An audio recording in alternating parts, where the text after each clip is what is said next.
We have, as you have already been listening to, a very renowned and a very veteran speaker and a scholar of Swami Vivekanand, Kuldeep Narayanji, who has been letting you know a lot of things about Bhagini Nivedita in his own unique style and presentation. So he would also be presenting his views today, sir. Because we are in your premises, still I would like to welcome you in your own premises. Swagat hai aapka. I'm so glad to see the students here for this ceremony today. This ceremony has a lot of importance and a lot of significance amongst us. Already a lot has been spoken by Kuldeep ji about Bhagini Nivedita, who was a very prominent disciple of Swami Vivekanand. You all are quite aware with the workings and with the doings and with the standing and the stance of Swami Vivekanand, because in India and globally too, this is one name which stands for eminence. This is one name which stands for excellence. This is one name which stands not just for nationalism, but also for internationalism. Such was the stature of Swami Vivekanand. There was one quote that was very famously spoken by Swamiji: "Arise, awake, and stop not till the goal is achieved."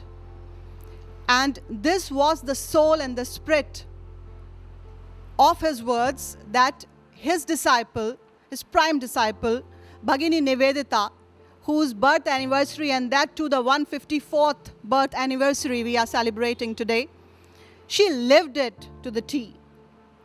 She dedicated her life to the education and the health of the women, because that was the task that was bestowed upon her by Swami Vivekanand. He asked her to be in service of women empowerment, and so she did. And today, as we stand here, we are collected here and gathered here to celebrate the birth anniversary of Bhagini Nivedita, who was born Margaret Elizabeth Noble in 1867. We have our heads, held with pride because of the reason that a foreigner who landed here in a foreign land could be of that much of service to the nationals. We have a lot to draw inspiration from such legendary figure. It's not easy. You land to a foreign land and then you commit your whole life.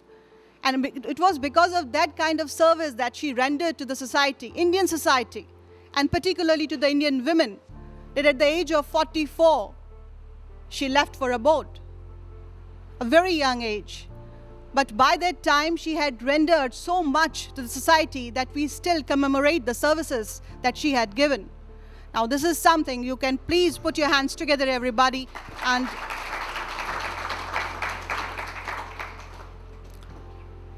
we are so very proud today.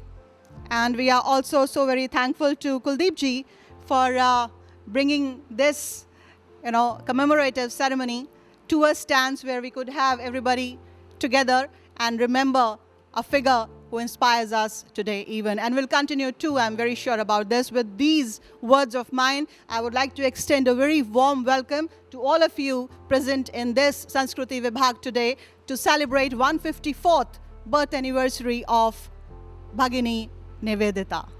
Thank you so much. जिस महान हस्ती को आज सभी हम याद करने के लिए आए हैं, उनके श्री चरणों में नमन करते हुए उनके आसन को प्रणाम करता हूं कि उनकी दिव्य उपस्थिति यहां पर आभास की जा सकती है। देश के इस प्रतिष्ठित विश्वविद्यालय के सार्वभौमिक दृष्टिकोण रखने वाले ऐसे व्यक्तित्व, जिनके नेतृत्व में मैं अक्सर इस बात को कहता हूं कि वो एक सैन्य अधिकारी के रूप में पूरा जीवन देश को समर्पित किया है। और जब से इस विश्वविद्यालय के कुलपति हुए हैं, मैं अंतःकरण की चेतना से आप सभी को बताना चाहूँगा कि उस दिन से मैंने अपने आप को एक सिपाही समझा है, क्योंकि एक सैन्य अधिकारी का नेतृत्व जब आपको मिलता है तो एक बात जो मैं व्यक्तिगत तौर पर आप सभी को कहना चाहूंगा, आप लोगों ने भी वो जरूर महसूस की होगी कि एक तो सार्वभौमिक दृष्टिकोण, एक अनुशासन, कार्य के प्रति अनुशासन, विचार के प्रति अनुशासन और आपके कृतित्व और व्यक्तित्व के लिए अनुशासन, ऐसा कुछ महसूस मुझे पिछले कई सालों से हुआ है। और वो इतना बड़ा सार्वभौमिक रहा कि दृष्टिकोण बदलने जैसा लगता है जब आप किसी एक ऐसे व्यक्तित्व के नेतृत्व में कार्य करते हैं, पढ़ते हैं, पढ़ाते हैं, लिखते हैं, सीखते हैं। मैं उनके श्री चरणों में वंदन करते हुए हमारे बीच में इस संस्कृति विभाग के साधक और इस पूरे कार्यक्रम को बड़ी सजगता के साथ में हम सबको इस व्यक्तित्व के साथ में जोड़ने के लिए, जिन्होंने हम सबको ये संस्थान दिया है और इस विचार से हम सबको पोषित और पल्लवित किया है, ऐसे व्यक्ति और स्वामी विवेकानंद जी और नेताजी सुभाष चंद्र बोस जी के विभिन्न सिद्धांतों, दर्शन के मर्मज्ञ व्यक्तित्व, इतिहास के मर्मज्ञ व्यक्तित्व, ऐसे हमारे कुलदीप जी नारायण, मैं उनके श्री चरणों में वंदन करता हूं। जब योग की बात आती है, जब दर्शन की बात आती है और भारतीय पद्धति के अनुसार लोगों को, रोगियों को ठीक करने की बात आती है, तो योगिक साइंस और नेचुरोपैथी की बात भारतीय पद्धति के तहत भारतीय दर्शन को संप्रेषित करती है। जब कोई पद्धति नहीं थी तो भारतीय दर्शन था, जब कोई पद्धति नहीं तो योग था। योग मन को मन से जोड़ने का योग, विचार को विचार से जोड़ने का योग, योग मेरे आभा मंडल को मेरे सूक्ष्म शरीर के साथ में जोड़ने का योग, योग एक व्यक्ति से दूसरे व्यक्ति के प्रति योग, जब हम जुड़ते हैं, प्रेम से स्नेह का योग, व्यक्ति से व्यक्ति का योग, व्यक्ति से राष्ट्र का योग, समाज का योग। ये कोई एक सामान्य योग, कोई क्रिया नहीं है, ये भारतीय दर्शन है। और उसके मर्मज्ञ हमारे बीच में जब बैठे हों, ऐसे डॉक्टर अभय एम शंकर गौड़ा जी, मैं नमन करता हूं आपकी उपस्थिति को। इतिहास की जब बात होती है, इतिहास की जब बात होती है, लेखन प्रशिक्षण की जब बात होती है और जब बृहद विषयों पर चर्चाएं परिचर्चाएं होती हैं, तो ऐसा सानिध्य मुझे व्यक्तिगत तौर पर मिला है कि जब हम सुबह भी और शाम भी और दोपहर भी जब चर्चाएं करते हैं, ये कोई ऊर्जा का केंद्र कोई एक व्यक्ति नहीं है। तमाम लोगों का सहयोग, तमाम लोगों का विश्वास एक ऊर्जा का सूत्रपात करता है। ऐसे ऊर्जा का सूत्रपात करने वाले इतिहास के मर्मज्ञ हमारे बीच में प्रोफेसर अशोक जी त्यागी हैं, उनके श्री चरणों में वंदन करते हुए, जिनका सहयोग भाषा की विद्वान, जिनका सहयोग मुझे प्रशासनिक और अन्य कार्यों को करने में बड़ी सजगता के साथ में प्राप्त हो रहा है, जो अभी इस पूरे कार्यक्रम और स्वामी विवेकानंद जी शोध पीठ आपके इस महाविद्यालय में, इस विश्वविद्यालय में संस्थापित हुई है, उसकी कन्वेनर, मृदुभाषी व्यक्तित्व की धनी हमारे बीच में डॉक्टर सिमी गुरुवारा जी हैं। मैं उनको बहुत बहुत नमन करते हुए, मातृशक्ति के रूप में भी उनके श्री चरणों में वंदन करते हुए, और दो शख्सियत और हमारे बीच में बैठी हुई हैं, मैं आपको नमन करते हुए, इस मंच को नमन करते हुए आज अपनी बात को जो कहने जा रहा हूं, वो एक ऐसा दृष्टिकोण है जिस दृष्टिकोण को लेकर भगनी निवेदिता भारत आई थी। अब ये भगनी और निवेदिता क्यों, ये सब आपकी जानकारी जो है वो कुलदीप जी ने आपको संपूर्ण रूप से दी है। लेकिन जब पिता की बात होती है, भारत के दर्शन में, भारत की फिलॉसफी में, भारत की संस्कृति और संस्कार और सभ्यता में जब विद्यार्थियों पिता की बात होती है तो दशरथ जैसे पिता की बात होती है। जब पुत्र की बात होती है तो राम का उदाहरण दिया जाता है, भगवान श्री राम का उदाहरण दिया जाता है। और जब भाई की बात होती है तो लक्ष्मण का उदाहरण दिया जाता है। और जब गुरु की बात होती है तो उदाहरण किसका? गुरु वशिष्ठ का उदाहरण दिया जाता है। और थोड़ा सा आगे बढ़ेंगे तो गुरु चाणक्य का उदाहरण दिया जाता है। और जब मैं बात करूंगा बहन की, भगनी की, तो नाम कौन सा है? भगनी निवेदिता। भगनी निवेदिता का नाम प्रमुख तौर पर दिया जाता है। अब भगनी क्यों? भगनी का अर्थ क्या है? सिस्टर निवेदिता। सिस्टर मतलब भगनी, बंधु और भगनी, पूरे राष्ट्र की एक ऐसी शख्सियत जिसे पूरे राष्ट्र ने उन्हें अपनी बहन के रूप में माना, ऐसी भगनी निवेदिता, जिनका जन्म ऐसे धर्म में हुआ जो भारत में आके जिन्होंने मिशनरी का काम किया, भारत में आकर दूसरे और काम किए, लेकिन एक ऐसी शख्सियत जो ईसाई धर्म में जिन्होंने जन्म लिया और उसके बाद में भारतीय सनातनी धर्म को पर संपूर्ण विश्वास किया। जब विश्व धर्म सभा में हमारे स्वामी विवेकानंद जी बोल रहे थे और जब विभिन्न दर्शनों को वहां पर संस्थापित करे थे और भारतीय दर्शन को वहां पर लेकर गए थे, उस वक्त में जिस व्यक्तित्व के दर्शन से प्रभावित हुई, वो दर्शन भगनी निवेदिता को भी प्रभावित कर गया। उस दर्शन से प्रभावित होकर कई ऐसी घटनाएं, कई ऐसे विचार, कई ऐसे प्रसंग हमारे बीच में हैं जो हम अक्सर पढ़ सकते हैं, समझ सकते हैं, लेकिन भगनी निवेदिता ने सनातन धर्म और भारत के उस विचार और भारत की इस मिट्टी को आत्मसात किया जो पंच तत्वों पर निर्मित थी। क्षितिजल पावक गगन समीरा, 5 तत्वों से बना शरीरा। कुलदीप जी कल बता रहे थे, जब स्वामी जी ने और उनके पिताजी ने इस बात को कहा तो भगनी निवेदिता को इस बात को साथ में रेखांकित किया कि तुम्हारे अंदर भगवती भवानी के तत्व नजर आते हैं। एक ऐसी शख्सियत जिन्होंने भारत में आकर महिला सशक्तिकरण का बहुत बड़ा कार्य किया, एक ऐसी शख्सियत जिन्होंने जन जन के कल्याण के लिए कार्य किया और एक पाठशाला का भी निर्माण किया जिसमें प्रमुख तौर पर छात्राओं को शिक्षित करने का कार्य उन्होंने संपादित किया और स्वामी विवेकानंद जी को अपना गुरु माना। हम अक्सर मैं जब बोलने की कोशिश करता हूं तो मैं कोशिश करता हूं कि जो समसामयिक विचार है उसके साथ में जोड़ने की कोशिश करूं। हम अक्सर जब अपने कहीं दाखिले के लिए आगे बढ़ते हैं, जब अपना एडमिशन लेते हैं, जब हम पठन पाठन का कार्य प्रारंभ करते हैं, तो आप लोगों ने अक्सर इस बात को सोचा होगा, विचारा होगा कि हम अपने गुरुओं का चयन करते हैं, हम शिक्षण संस्थान का चयन करते हैं कि कौन सा अच्छा और कौन सा अच्छा नहीं। लेकिन वो दर्शन मैं आपको बता रहा हूं जिस दर्शन को भगनी निवेदिता ने क्रियान्वित किया, संस्थापित किया कि चयन मैं कौन होता हूं गुरु का चयन करने के लिए, गुरु सुपात्र का चयन करेगा। अब क्या मैं सुपात्र हूं, क्या मैं गुरु के दृष्टिकोण से सुपात्र हूं, या अंतिम क्षण तक स्वामी विवेकानंद जी ने उन्हें संप्रेषित नहीं किया था। लेकिन एक छोटा सा उदाहरण, जिस वक्त में स्वामी जी को मुखाग्नि दी जा रही थी तो ये एकाएक हुआ कि उनके जो वस्त्र थे उस वस्त्र से अग्नि में से एक जलता हुआ और उसके बाद में उनकी गोदी में आकर उनका अंग वस्त्र पड़ा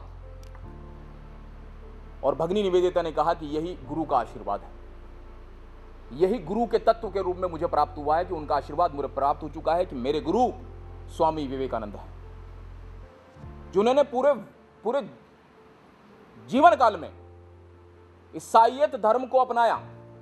वे फिर भारत में आकर भारतीय हो गई और भगनी निवेदिता कहलाई। ऐसी शख्सियत को आज के दिन हम याद कर रहे हैं।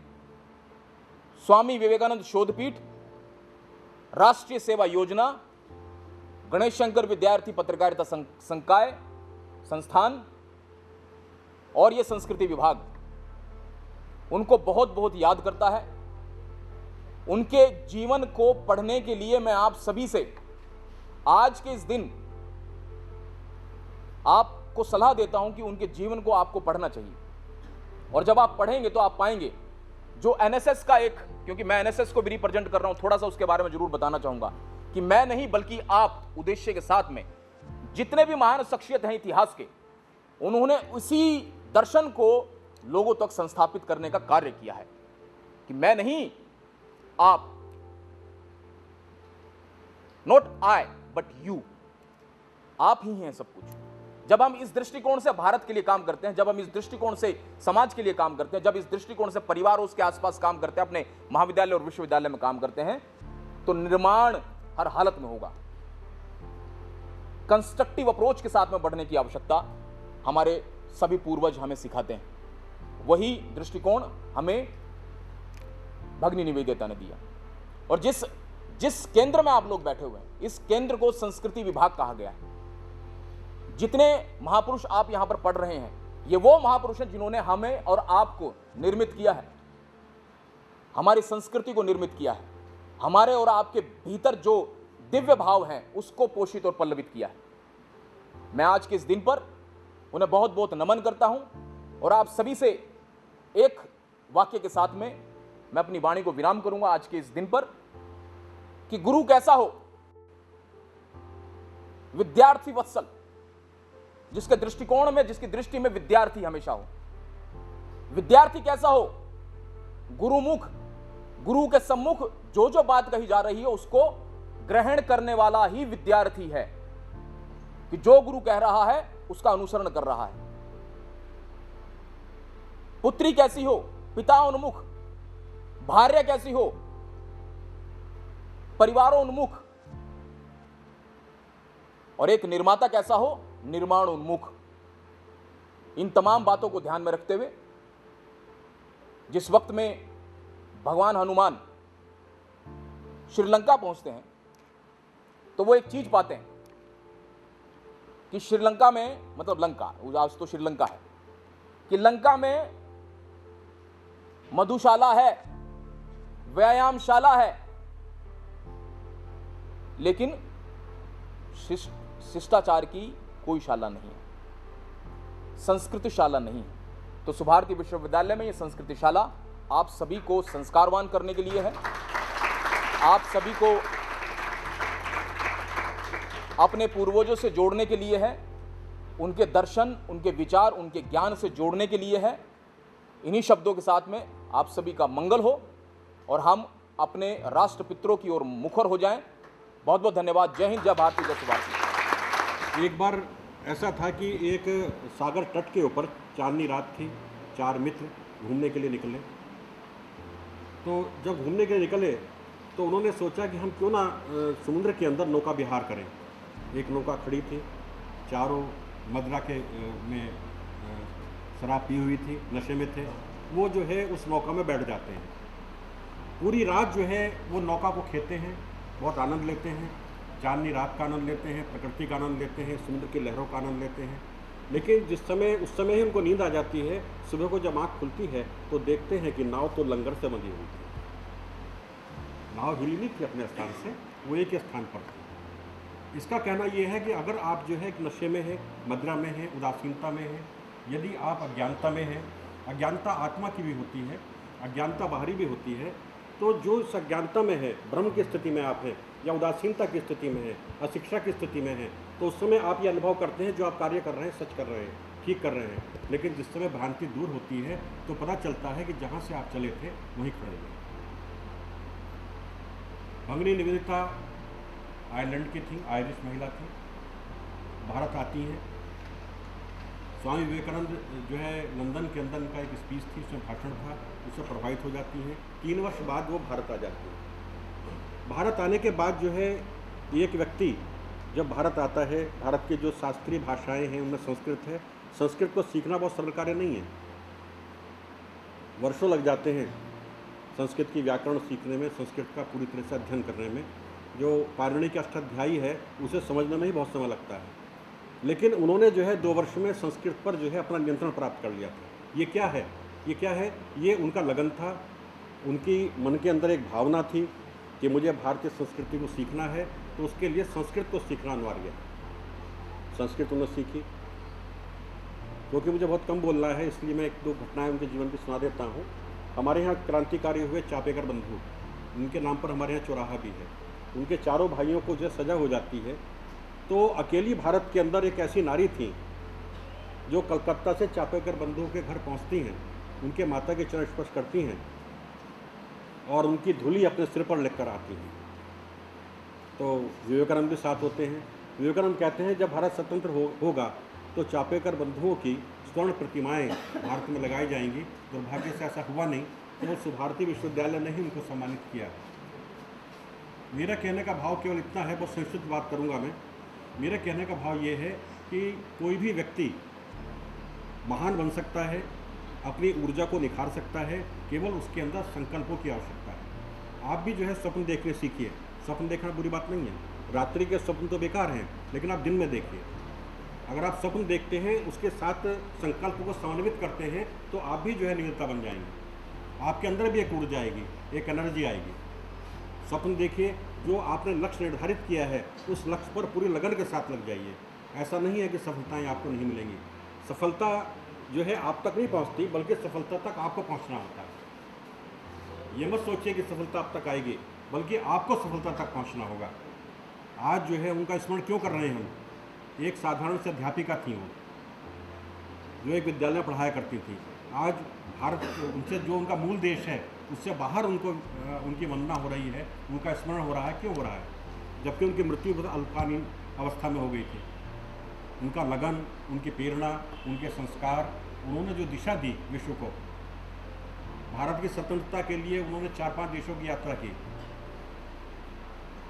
जितने भारतीय क्रांतिकारी थे उसके लिए उन्होंने किया, और जो भारत के लिए उन्होंने एक सिद्धांत भी दिया, जो शायद बाद में जो है महर्षि अरविंदो ने भी उठाया, कि भारत जो है एक सनातन राष्ट्र है। यानी कि भारत की जो आत्मा है वो उसकी धर्म में जुड़ी हुई है, उसकी संस्कृति में जुड़ी हुई है। अगर इसका धर्म और इसकी संस्कृति हटा दी जाएगी तो भारत निष्प्राण हो जाएगा। ये बात जो है निवेदिता ने कही, बाद में अरविंदो ने अपनी किताब में लिखा इसको। जैसा कि मैंने आपको आरंभ में कहा कि राष्ट्र को समर्पित भगिनी निवेदिता, ये एक सुखद सौभाग्य भी है कि आज हम हमारे बिल्कुल डिपार्टमेंट के पीछे ही दीदी के नाम से यहाँ पर आवासीय स्थल भी है, हॉस्टल है, गर्ल्स हॉस्टल है, भगिनी निवेदिता के नाम से ही है। वो इसके बिल्कुल बराबर में ही है।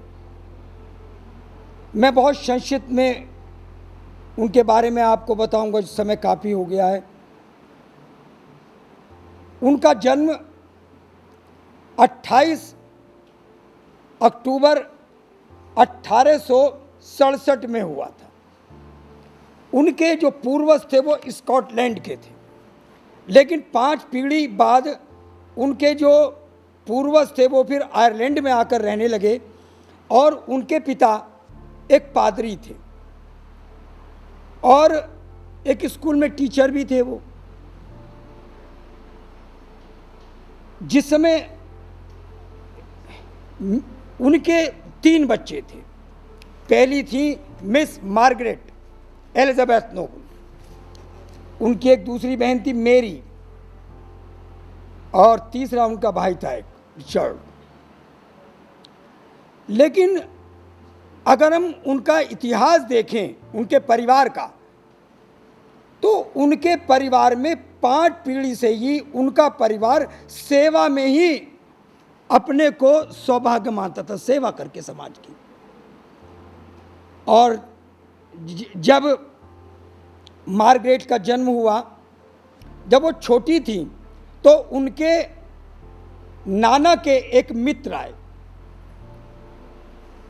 अचानक उन्होंने उस बच्ची को देखा और देखकर कहा कि मार्गरेट, मैं नहीं समझता कि तुम मेरी बात समझ पाओगी, लेकिन मैं तुम्हें ये बता दूं, मैं भारत जा रहा हूं सेवा कार्य करने के लिए, और मुझे लगता है कि ऐसा ना हो एक दिन तुम्हें भी भारत आकर सेवा करनी पड़े। पता नहीं उनकी बात कैसे सत्य सिद्ध हुई। बाद में 1895 में मार्गरेट भारत आ गई। मैं बहुत संक्षिप्त में आपको उनके बारे में बताऊंगा। उनका जो लालन पालन हुआ वो बहुत कठोर अनुशासन में हुआ, और वो चर्च में ही उनकी पढ़ाई हुई। उनका जो ध्यान था वो अध्यापन के कार्य में था। बाद में 17 वर्ष की आयु में शिक्षा पूर्ण करने के बाद वो उसी चर्च के स्कूल में ही वो पढ़ाने लगी, और तभी उनका प्रेम एक इंजीनियर छात्र से हो गया, और सगाई भी हो गई, और उनकी उंगली में अंगूठी भी आ गई सगाई की। लेकिन उनके जीवन में एक बहुत बड़ा वज्रपात हुआ। 3-4 दिन की बीमारी के बाद उस युवक इंजीनियर का देहांत हो गया। मार्गरेट बहुत ज़्यादा तनाव में आ गई, बहुत डिप्रेशन में आ गई। उनकी एक मित्र थी इसाबेल, और इसाबेल को ये डर था कि कहीं मार्गरेट पागल ना हो जाए। आप कल्पना कर सकती हैं, जिसके एक जो पहला प्रेम होता है उसकी एक अलग ही बात होती है, वो दूसरी बार प्रेम में नहीं आ सकती। तो मार्गरेट ने पहला प्रेम किया, शादी तय हो गई, लेकिन अचानक वो युवक इस दुनिया से उठ गया। और इसाबेल ने कहा कि मार्गरेट, तुमने शायद पढ़ा होगा कि एक भारतीय सन्यासी है मिस्टर कानंद। देखिए, मैं आपको बताऊं, उस ज़माने के जो अखबार हैं उनमें मिस्टर कानंद शब्द का प्रयोग हुआ है, चाहे वो न्यूयॉर्क टाइम्स हो या वॉशिंगटन टाइम्स हो, उस ज़माने के अखबारों में ये आया। और मंच पे भी उनको ये कहकर बुलाया गया था। कभी स्वामी जी पर कभी कोई कार्यक्रम हुआ और शिकागो पर, तब मैं आपको विस्तृत रूप से उसके विषय बताऊंगा। स्वामी, उस ज़माने में हवाई जहाज नहीं थे, पानी के जहाज चलते थे, और वो जहाज कई दिन तक अलग अलग नगरों में रुका करते थे। जहाज इंग्लैंड आया, लंदन में स्वामी जी के प्रिंस हॉल के अंदर एक पहली बार सभा हुई। स्वामी जी ने कहा, ईश्वर अनंत है, ईश्वर कोई ढोंग नहीं है, कोई नाटक नहीं है, धर्म कोई पिछड़ी भी कोई चीज़ नहीं है। धर्म एक शक्ति और एक शक्ति का पुंज है, लेकिन हमें उस धर्म को सही ढंग से देखना होगा। उन्होंने जो अपना भाषण दिया उससे मार्गरेट को थोड़ी शांति प्राप्त हुई। और अगले दिन इसाबेल ने कहा, अरे मार्गरेट, मैंने उस सन्यासी को कल अपने घर बुलाया है और घर आना।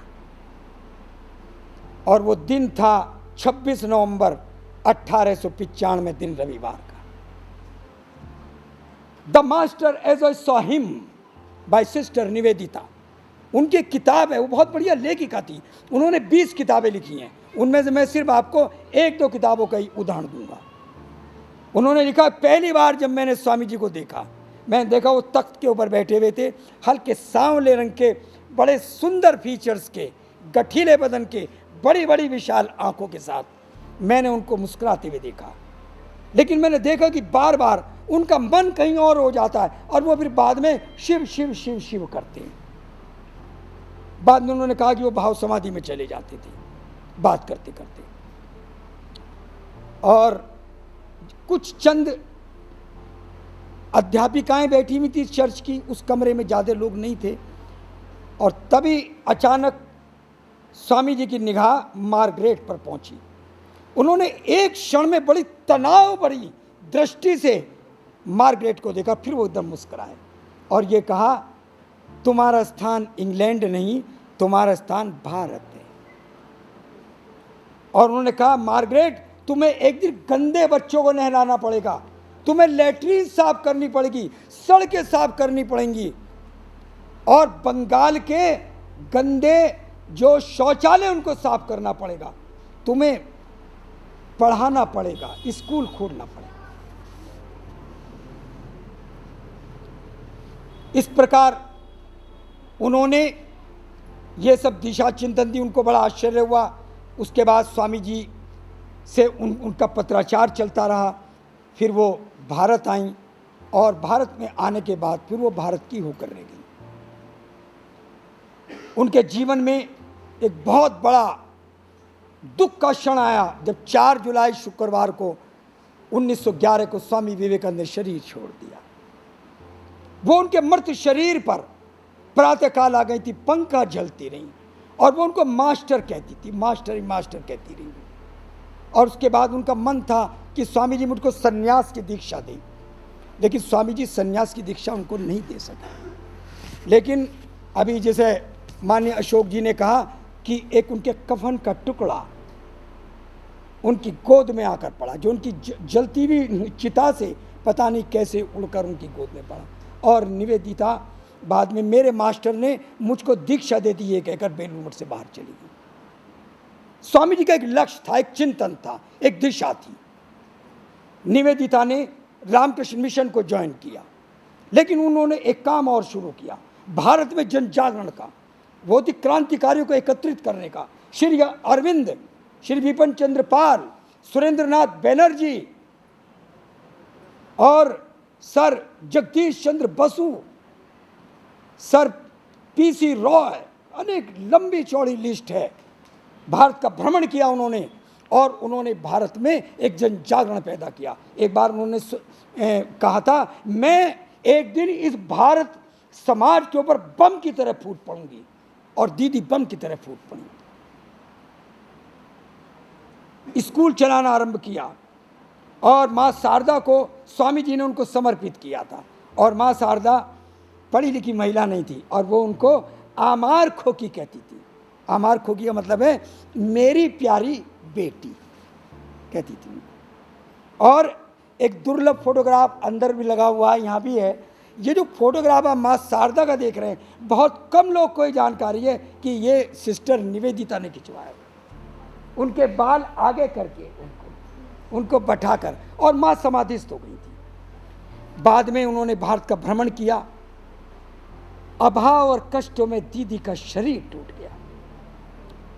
और अब मैं बहुत ज़्यादा बात ना कहकर मैं अपनी बात को समाप्त करूंगा।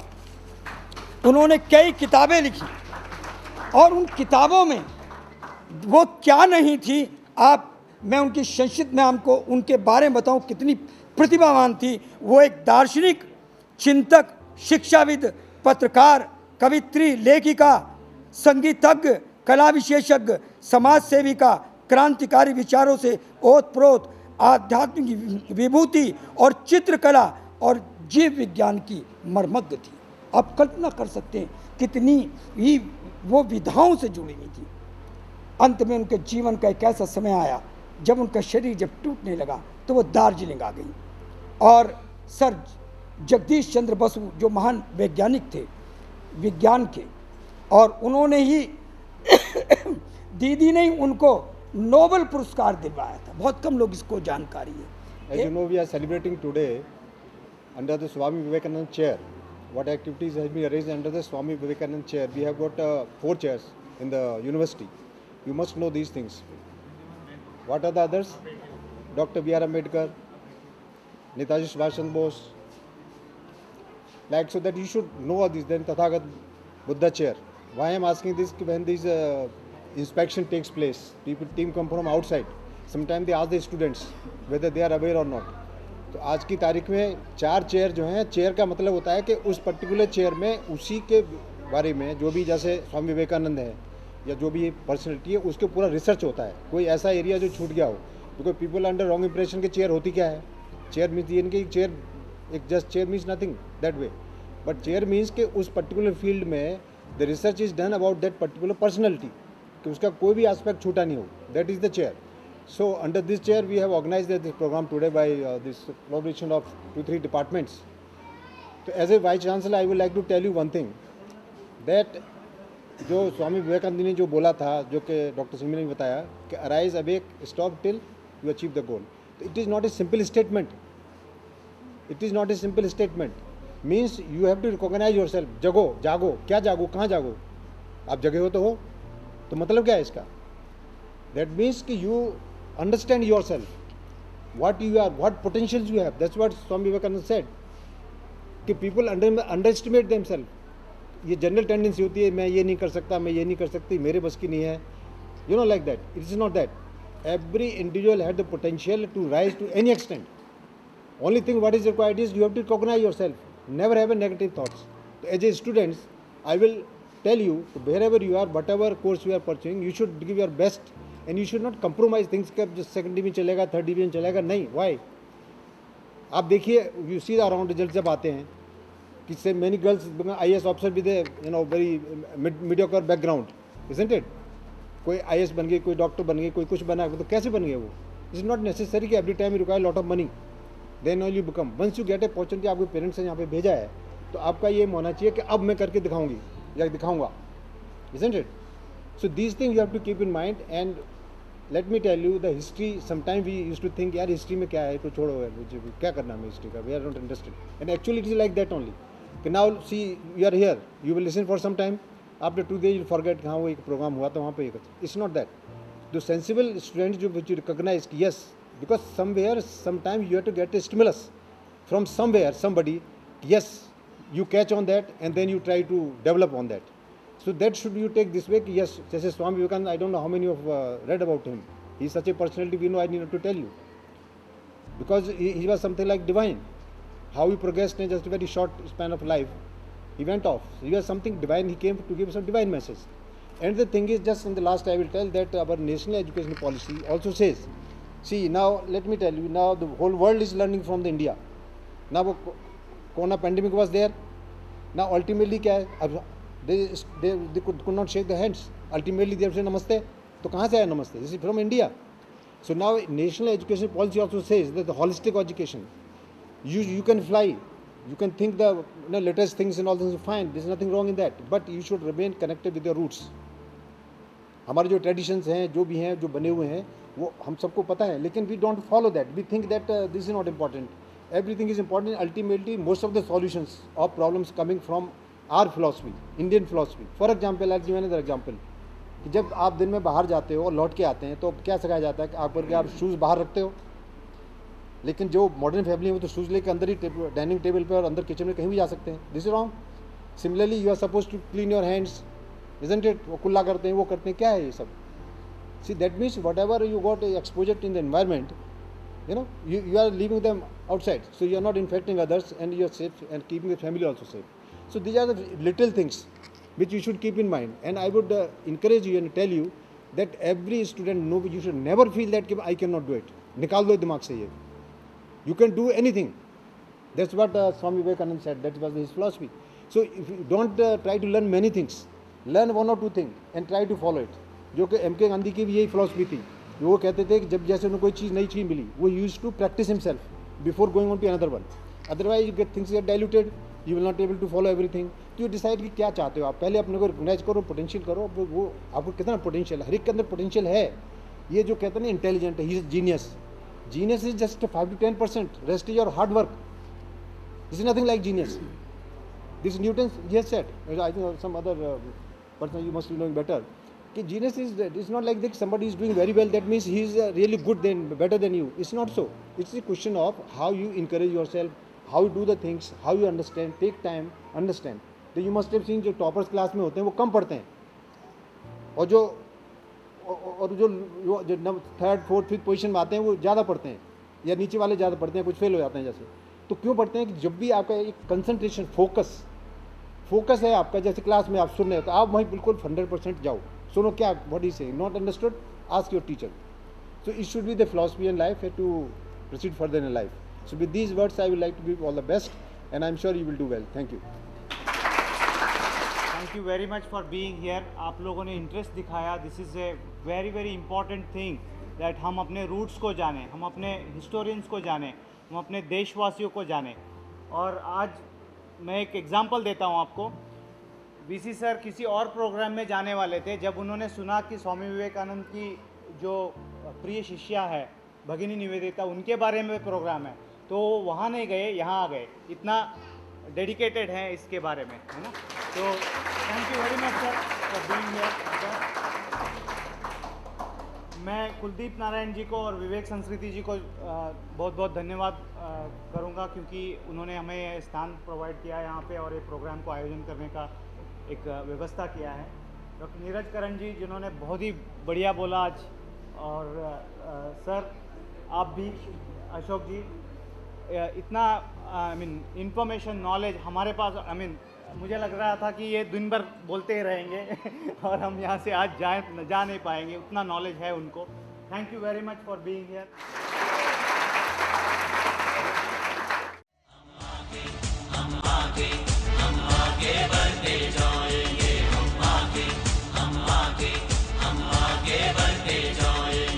सुभारती